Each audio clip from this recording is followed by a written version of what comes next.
Heal your self, love your life, day 8. ഇന്നത്തെ ദിവസം വളരെ പ്രധാനമായ ഒരു ദിവസമാണ്. എത്ര പ്രായമായാലും നമ്മുടെയൊക്കെ ഉള്ളിൽ സ്നേഹത്തിനും അക്സെപ്റ്റൻസിനും ഒക്കെ കൊതിക്കുന്ന ഒരു കൊച്ചു കുട്ടിയുണ്ട് അല്ലേ? ജീവിതത്തിൻ്റെ ഏതോ ഘട്ടത്തിൽ മുറിവേറ്റ ഒരു കുട്ടി. ആ കുട്ടിയുടെ ഉള്ളിലുള്ളത് ഭയമാണോ? എന്ത് മുറിവുകളാണുള്ളത്? എന്ത് ചെയ്യണം എന്ന് അറിയാതെ നിൽക്കുന്ന ആ കുട്ടിക്ക് വേണ്ടി നിലകൊള്ളുക.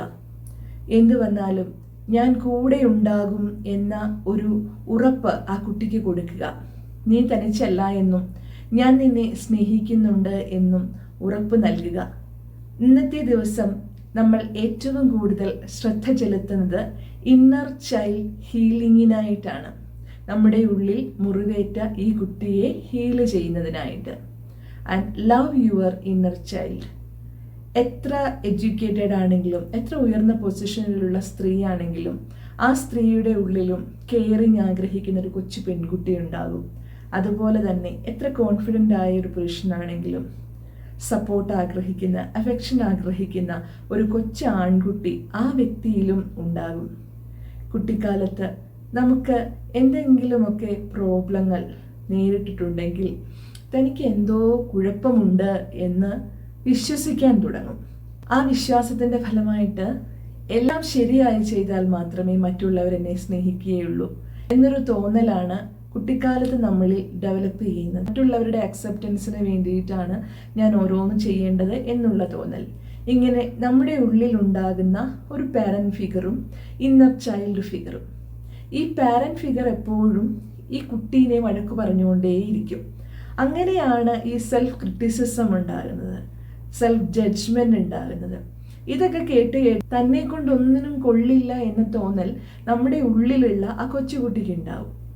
നമ്മുടെ ഉള്ളിലുള്ള പാരന്റ് ഫിഗറും ചൈൽഡ് ഫിഗറും തമ്മിലുള്ള പ്രശ്നമാണിത്. എങ്ങനെയാണോ മറ്റുള്ളവർ നമ്മളെ കുറ്റപ്പെടുത്തുന്നത്, അതുപോലെ തന്നെ നമ്മുടെ ഉള്ളിലുള്ള ഇന്നർ പേരന്റ്, ഇന്നർ ചൈൽഡിനെ എപ്പോഴും കുറ്റപ്പെടുത്തും. എപ്പോഴൊക്കെ നിങ്ങൾ ഭയപ്പെടുന്നുവോ ആ ഭയപ്പെടുന്നത് നിങ്ങളുടെ ഇന്നർ ചൈൽഡാണ്. അഡൽട്ട് ഭയപ്പെടുന്നില്ല. ആ കൊച്ചു കുട്ടിയെ ആ നിമിഷം കൈവിട്ടത് കൊണ്ടാണ് അത് ഭയക്കുന്നത്.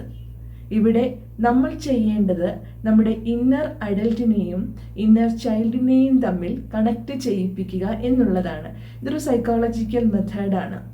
ഇന്നത്തെ മിറർ വർക്കിലൂടെയും ജേർണലിലൂടെയും അഫർമേഷൻസിലൂടെയും നമുക്കത് ചെയ്യാൻ ശ്രമിക്കാം. ഇന്നത്തെ ജേർണലിൽ നമ്മൾ ചെയ്യുന്നത്, നമ്മളുടെ ഡോമിനന്റ് അല്ലാത്ത കൈ ഉണ്ടല്ലോ, മിക്കവാറും എല്ലാവരും വലത് കൈ കൊണ്ടായിരിക്കും. അങ്ങനെയുള്ളവർ ഇടത് കൈ കൊണ്ട്, ഇടത് കൈ ഉപയോഗിക്കുന്നവർ വലത് കൈ കൊണ്ട് അവർ തങ്ങളുടെ ഉള്ളിലുള്ള കൊച്ചുകുട്ടിയെ, നമുക്ക് തോന്നും നമ്മളെ റെപ്രസെന്റ് ചെയ്യുന്ന ഒരു കൊച്ചുകുട്ടിയെ വരയ്ക്കുക.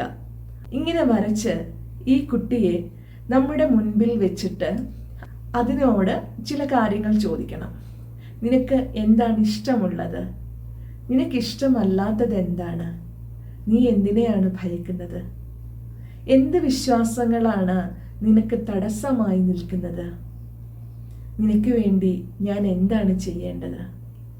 ഞാൻ എന്ത് ചെയ്താലാണ് നീ ഹാപ്പി ആകുന്നത്? അങ്ങനെ കുറച്ച് സമയം, നമ്മുടേതായിട്ടുള്ളൊരു സമയമെടുത്ത് നമ്മുടെ ഉള്ളിലെ ആ കൊച്ചുകുട്ടിയെ റെപ്രസെന്റ് ചെയ്യുന്ന ചിത്രത്തോട് ചോദിക്കുക. കുറച്ച് സമയം വളരെ ശ്രദ്ധാപൂർവം, വളരെ സൈലൻ്റ് ആയിട്ടിരിക്കുകയാണെങ്കിൽ നമ്മുടെ ഉള്ളിലുള്ള ആ ഇന്നർ ചൈൽഡ് നമ്മളോട് പലതും പറയും. അത് കേൾക്കാൻ ശ്രമിക്കുക. അതിനുശേഷം നമ്മുടെ മനസ്സിൽ തോന്നുന്നത് എന്താണോ അത് ജേർണലിൽ എഴുതി വെക്കുക.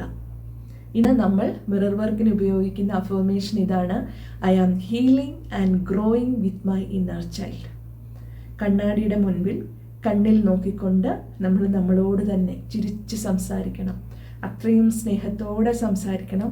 I love you, I really really love you, I am healing and growing with my inner child.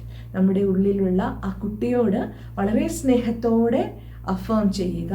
I am healing and growing with my inner child. ഈ അഫർമേഷൻ എഴുതുകയും അതോടൊപ്പം മിററിൽ നോക്കി പറയുകയോ റിപ്പീറ്റഡ് ആയിട്ട് ഉപയോഗിക്കുകയോ ചെയ്യുമ്പോൾ നമ്മളുടെ ഉള്ളിൽ മുറിവേറ്റ ആ ഒരു കൊച്ചു കുട്ടിയുണ്ട്, ദേഷ്യം പ്രകടിപ്പിക്കുന്ന, അസൂയ പ്രകടിപ്പിക്കുന്ന, പൊസസീവ്നെസ് ഉണ്ടാക്കുന്ന ആ ഒരു കൊച്ചുകുട്ടി. ആ കുട്ടി പതുക്കെ പതുക്കെ അത് ഗ്രോ ചെയ്യാനും അതിൻ്റെ മുറിവുകളെ സൗഖ്യമാക്കാനും തുടങ്ങും. അപ്പോഴാണ് നമുക്കൊരു മെൻ്റൽ മെച്യൂരിറ്റി ഉണ്ടാവുന്നത്, ഒരു പക്വത ഉണ്ടാകുന്നത്. പ്രായം എന്ന് പറയുന്നത് പക്വതയുടെ ആധാരമല്ല. ഈ ഇന്നർ ചൈൽഡിൻ്റെ ഗ്രോത്താണ് നമ്മളുടെ മെൻ്റൽ മെച്യൂരിറ്റി എന്നത്. ഈ പ്രാക്ടീസസ് മനസ്സിലാക്കുകയും അത് പരിശീലിക്കുകയും ചെയ്യുക. നാളെ ഒരു പുതിയ ആശയവും പരിശീലനവുമായി നമുക്ക് കാണാം. Thank you.